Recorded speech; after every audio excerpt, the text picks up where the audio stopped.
जय हिंद दोस्तों, आप सभी का एक बार फिर से स्वागत करते हैं AP education centre YouTube channel पर। तो सबसे पहले आप सभी को गणतंत्र दिवस की हार्दिक शुभकामनाएं। तो मेरे प्यारे साथियों, आज इस वीडियो का टॉपिक है आवर्त सारणी। इस टॉपिक से प्रश्न दोस्तों आपकी एग्जाम में नॉर्मली पूछ लिया जाता है। तो दोस्तों ये जो क्लास आपकी होने वाली है, ये रेलवे एग्जाम के लिए मोस्ट इंपॉर्टेंट क्लास है। मैं कहूँगा कि अगर आपको दोस्तों रेलवे में अंतिम रूप से सिलेक्शन लेना है तो वीडियो को पूरा ध्यान से देखिएगा। इस टॉपिक से प्रश्न आपकी एग्जाम में दोस्तों 100% जो पूछा जाता है। तो अगर वीडियो पसंद आए, अच्छी लगे तो वीडियो को लाइक कर दीजिएगा और साथ ही साथ चैनल को भी सब्सक्राइब कर लीजिएगा, क्योंकि दोस्तों इस चैनल पर आपको रोजाना टॉपिक वाइज क्लास कराई जाती है जो आपके आने वाली एग्जाम के लिए बहुत ही महत्वपूर्ण रहता है। तो चलिए वीडियो को शुरू करते हैं पहले प्रश्न के साथ। चलिए मेरे प्यारे साथियों, पहला प्रश्न आपके सामने है और पहला प्रश्न आपसे पूछ रहा है कि तत्वों का सबसे पहले वर्गीकरण किसने किया था। बहुत ही अच्छा प्रश्न है दोस्तों। मैं आपसे बता दूं कि इस वीडियो में जितने भी प्रश्न लिए गए हैं सभी प्रश्न आपकी रेलवे एग्जाम के लिए बहुत ही परफेक्ट हैं। ठीक है, अगर आपको किसी भी प्रश्न का आंसर पहले से पता रहता है तो अपना स्कोर जो है कमेंट बॉक्स में जरूर दीजिएगा। ठीक है, तो इस प्रश्न का सही आंसर देने का प्रयास करिएगा। ठीक है, चलिए तत्वों का सबसे पहले वर्गीकरण किसने किया था, चलिए बताने का प्रयास करिएगा दोस्तों। तत्वों का सबसे पहले वर्गीकरण किसने किया था? तो मैं कहूँगा दोस्तों ये डुबे राइनर ने किया था। यानी इस प्रश्न का जो सही आंसर बनेगा दोस्तों ऑप्शन डी बनेगा। तत्वों का सबसे पहले वर्गीकरण जो है ये डुबे राइनर ने किया था, ये आपको ध्यान देना है। आपको बता दें दोस्तों कि एंटोनी लावोसियर ने 1789 में तत्वों को उनके गुणों के आधार पर गैसों, गैर धातुओं, धातुओं और पृथ्वी में बांटा था।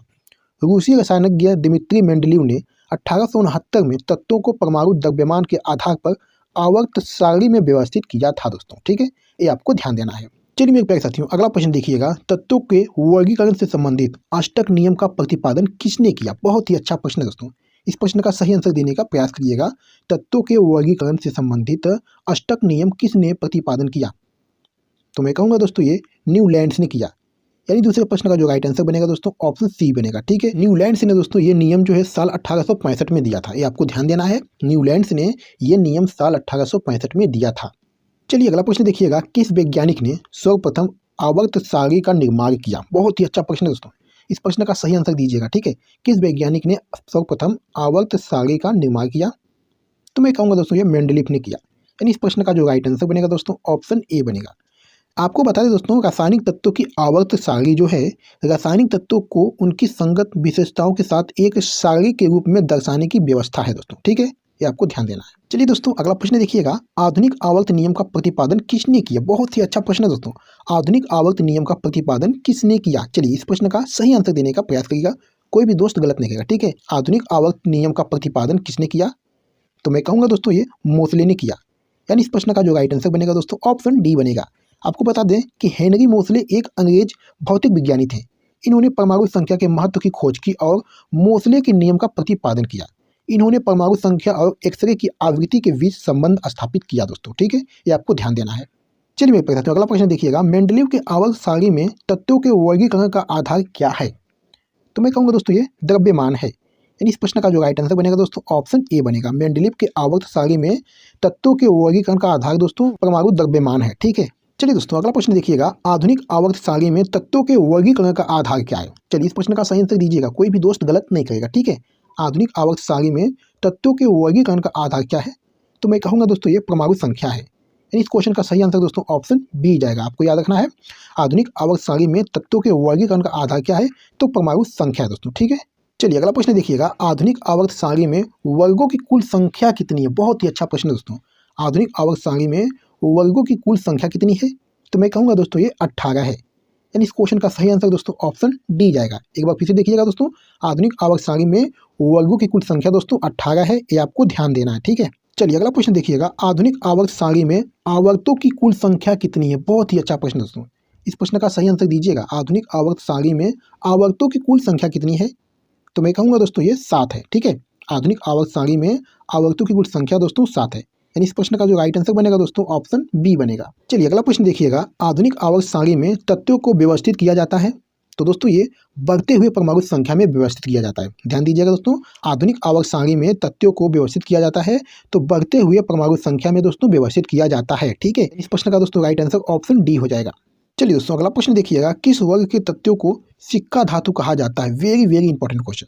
अगर दोस्तों अभी तक आपने वीडियो को लाइक नहीं किया है तो वीडियो को लाइक कर दे। ये जो आपकी दोस्तों क्लास हो रही है ना, ये दोस्तों आपकी रेलवे एग्जाम के लिए वेरी वेरी इंपॉर्टेंट क्लास है दोस्तों। ठीक है, ये प्रश्न आपके एग्जाम में दोस्तों 100% इस टॉपिक से प्रश्न जो पूछा जाता है। ठीक है, तो पूरा वीडियो जो ध्यान से देखिएगा और वीडियो को लाइक करते हुए चलिए।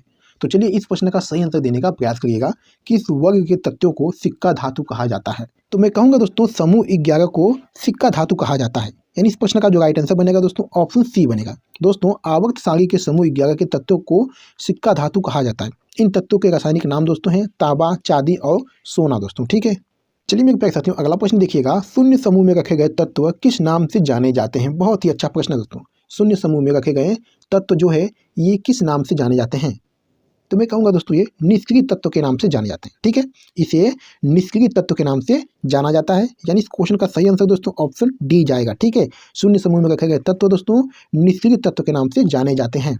चलिए अगला प्रश्न देखिएगा, सबसे भारी धातु कौन है। बहुत ही अच्छा प्रश्न दोस्तों, सबसे भारी धातु कौन सा है। तो मैं कहूँगा दोस्तों ये ओस्मियम है, यानी इस प्रश्न का जो राइट आंसर जाएगा दोस्तों ऑप्शन डी जाएगा। ठीक है, सबसे भारी धातु दोस्तों ओस्मियम है। ठीक है, ये आपको याद रखना है। चलिए मेरे प्यारे साथियों अगला प्रश्न देखिएगा, सबसे हल्की धातु कौन सी है। Very very important question. इस प्रश्न का दोस्तों सही आंसर दीजिएगा, सबसे हल्की धातु कौन सी है। तो दोस्तों ये लिथियम है। ठीक है, यानी इस प्रश्न का सही आंसर दोस्तों ऑप्शन डी की तरफ जाएगा। सबसे हल्की धातु दोस्तों लिथियम है। ठीक है, ये आपको ध्यान देना है। चलिए अगला प्रश्न देखिएगा, निम्न में कौन सा तत्व सर्वाधिक विद्युत ऋणात्मक है। चलिए इस प्रश्न का सही आंसर दीजिएगा, कोई भी दोस्त गलत नहीं करेगा। ठीक है, ऑप्शन आपके सामने दोस्तों दिया गया है और इस प्रश्न का सही आंसर देने का प्रयास करिएगा, गलत मत करिएगा। ठीक है, और जो दोस्त अभी तक वीडियो को लाइक नहीं किए हैं वीडियो को लाइक कर दें। ये क्लास दोस्तों आपकी रेलवे ग्रुप डी के लिए बहुत ही महत्वपूर्ण है। चलिए इस प्रश्न का सही आंसर दीजिएगा, निम्न में कौन सा तत्व सर्वाधिक विद्युत ऋणात्मक है।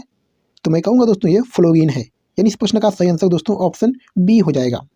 चलिए दोस्तों अगला प्रश्न देखिएगा, आधुनिक आवर्त सारणी के समूह 1 में मौजूद एकमात्र अधातु कौन है। Very very important question. चलिए इस प्रश्न का सही आंसर दीजिएगा, आधुनिक आवर्त सारणी के समूह 1 में मौजूद एकमात्र अधातु कौन है। तो दोस्तों ये हाइड्रोजन है, यानी इस प्रश्न का दोस्तों सही आंसर ऑप्शन ए हो जाएगा।